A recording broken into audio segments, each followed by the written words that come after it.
One thing cattlemen have absolutely no control over is the weather. Luckily, some parts of the United States are getting some much-needed moisture, but other areas are still feeling the effects of the drought. We recently had the chance to ask a few members of Congress about the weather in their hometowns. We have more in this week's Cattlemen's Capital Concerns.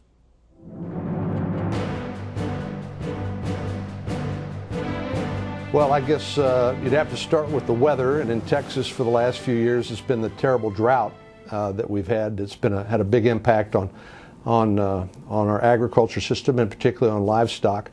And obviously prices are another subject that it's hard to control, but I am glad that the Texas legislature is moving forward with some water development plans, even considering using some of the rainy day fund to make some essential investments and help us out when we go through tough periods like this with so much drought.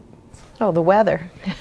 That's the number one issue, the drought. We had a severe drought last year in Nebraska. We're fortunate that about 70% of our land is under irrigation, and so it didn't hurt or hit the farm community as hard as it could have. It was still very devastating, of course, for the dryland farmers. But the livestock industry was especially hurt.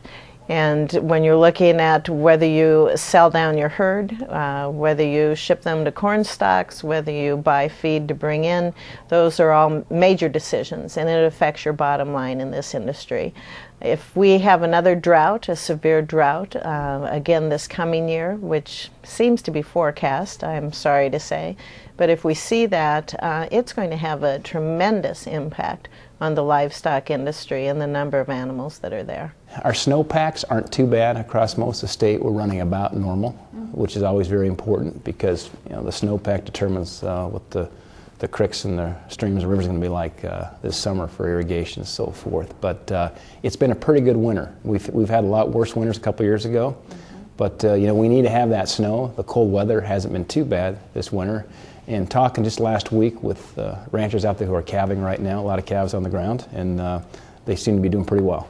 Although we can't do anything about the weather except complain about it, the fact is that we've had 2 months now in California of consecutively among the driest that we've had in recorded history.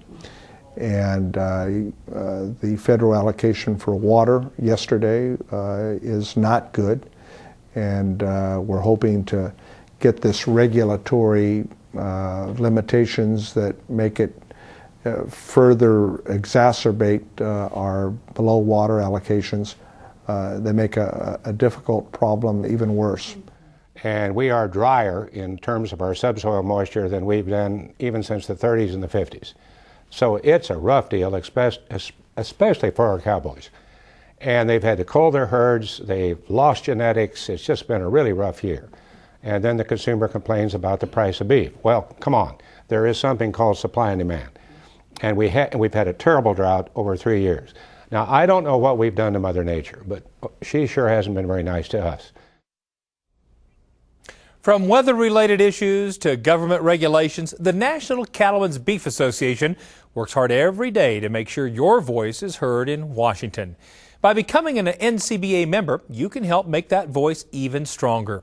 Just give us a call at 1-866-USA-BEEF or send us an email at C2C@beef.org. And don't forget, if you join right now, you'll get a 100 milliliter bottle of Dectomax injectable from Zoetis. And if you join NCBA as well as your state association, you'll get a 200 milliliter bottle. Again, the number to call is 1-866-USA-BEEF, or you can email us, as always, at C2C@beef.org.